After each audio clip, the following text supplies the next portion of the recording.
Okay, I haven't planned any of this, but I'll try to make it as efficient as possible. Okay, so if you have a strap or a belt, anything that's cloth and strong, you can use it. Stretchy band will work too. So first principle of stretching out your legs is if you want to stretch your hamstring, for example, tighten this muscle. You gently push your knee down towards the ground. If people have knee injuries, they can put something underneath their knee. Toes pointing up like this, like you're trying to bring your toes up off the ground, so you're engaging your tibialis anterior. And so this foot pushes into this leg. This leg pushes into this foot, makes a strong base. So the most important part before you even stretch is keeping your lower stomach engaged and being positioned directly over your foot. From here, just sitting like this for a lot of people is a really good stretch. This can be an exercise. And then you don't want to bend in your back.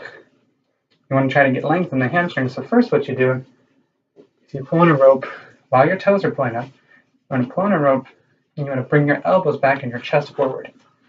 So you're looking like this.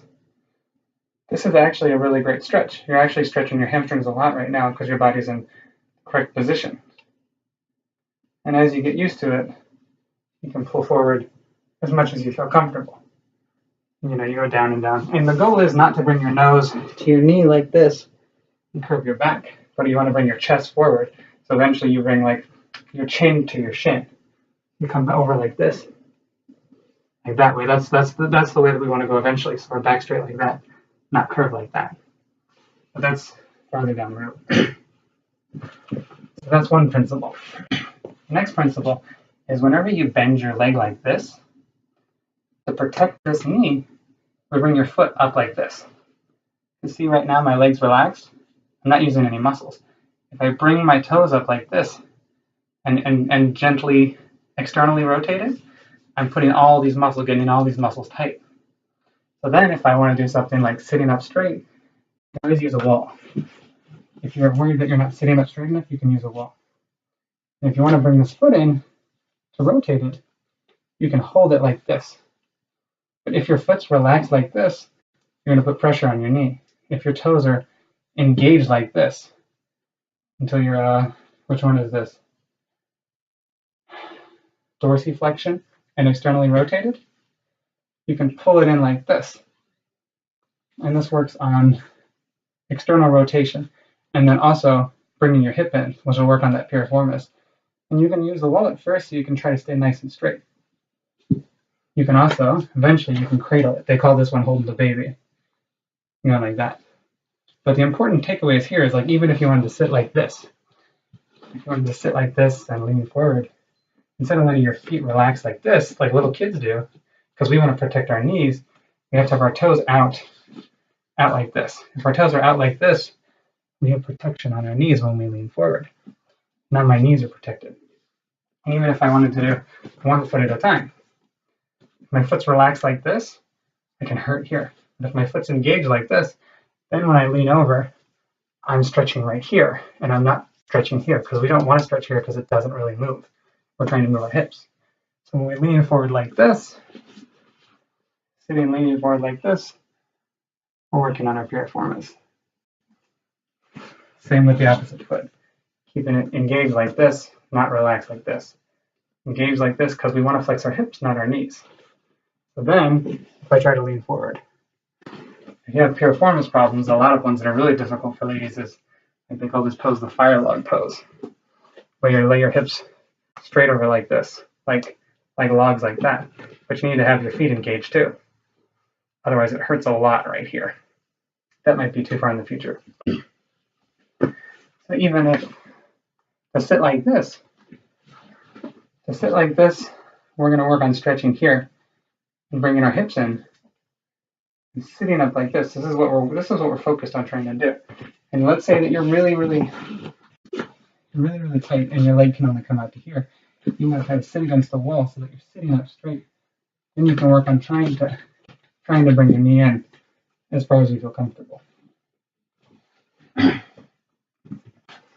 And as far as rotation exercises, if you can sit like this, great, that's wonderful. It doesn't always happen for people. Sometimes it's easier to sit like this. Once again, we don't relax our foot because then we'll hurt our knee. We bring our knee like this, sitting straight and going like this. We're starting to work all over here and all in our lower back. And if this is too difficult, you can always just work on hugging your knee.